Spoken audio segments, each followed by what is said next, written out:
The recording begins with boots hitting stairs, 4 men, laughter at first, sharp, tired, end-of-shift humor, Delta Team, Sublevel D access, 2304. Entry forced, flashlights cut through dripping concrete. Then the beam widens, a platform, dust, and a line of commuters in heavy coats, waiting at the yellow edge, none moving, none breathing, and when one head turns toward the body cam, the footage ends. They said it was trespassers. They said the crew spooked themselves. Logged shadows wrong. Said damp wrecked the feed. But damp doesn't make lips move without sound, and shadows don't follow you back up the stairs. I was there, not in the reports, in the hum, in the corners, watching them walk down with their lights. And I'll tell you what the file missed, because I never looked away. The men had names: Frank Delgado, foreman, 46, shoulders squared from decades underground; Nick and Tony Marino, brothers, mouths always running even when they shouldn't; and Aaron Cho, 22, the rookie. His body cam straps squeaked every time he breathed too fast. I followed as they pushed the rusted door. Metal screamed open. Dust falling like it hadn't been disturbed in 50 years. The air hit first. Not rot, not mold, old perfume. Cigarette smoke that had no business still being here. The kind of scent that clings to coats and refuses to let go. Nick gagged, then covered it with a laugh. Smells like grandma's closet. Frank grunted. Shut up and log it. The laughter carried through the first flight of stairs. By the second, their boots echoed too loudly. By the third, nobody laughed at all. The tunnel opened ahead, concrete sweating under the dim spill of their lamps. Fluorescents hummed overhead, some alive, some dead, flickering like eyelids that refused to close.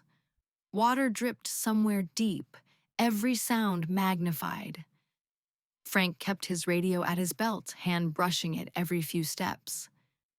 Tony muttered about union pay not covering ghosts.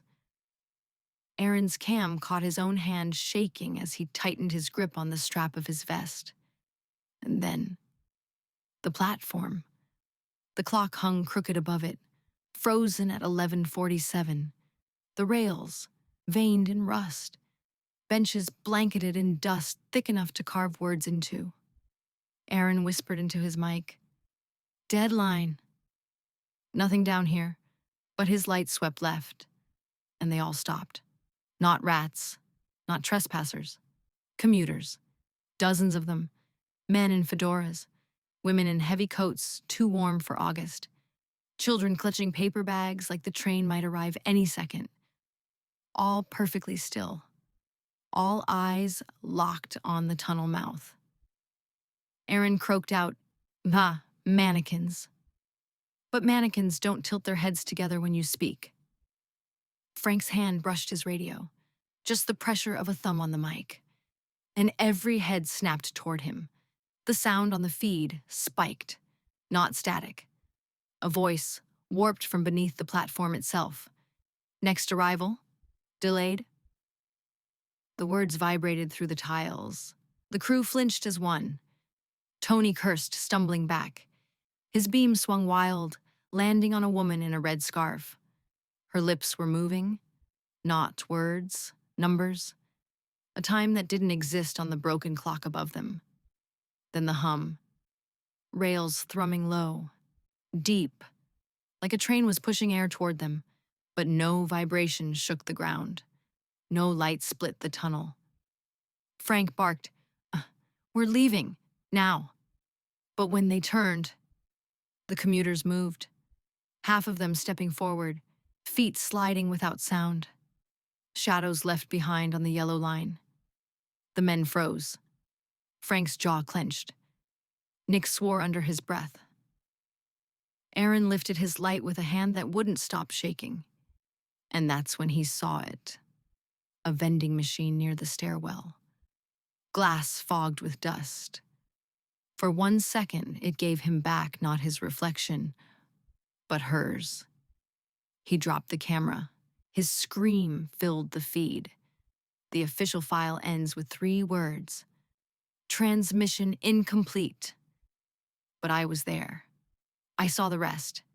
The figures opened their mouths together, and the crew screamed loud enough to join them. The city sealed Sublevel D for flooding, but there was no water. What they sealed was a schedule, a crowd caught waiting for a train that never came. 50 years held in place like films stuck in a reel. They rise every time the line is breached. Every 50 years, the platform fills again. And what they're staring at isn't a tunnel. It's a door, not opening into this city, but into somewhere that keeps time differently. The file says the crew logged trespassers, but their names never clocked out. If you ever find a stairwell sealed with rusted gates, painted with the letter D, don't go down, because Sublevel D doesn't flood, it remembers. And if you stand too close to the yellow line, you'll start waiting too. Next arrival, Sublevel D, Frank, Nick, Tony, Aaron, still waiting.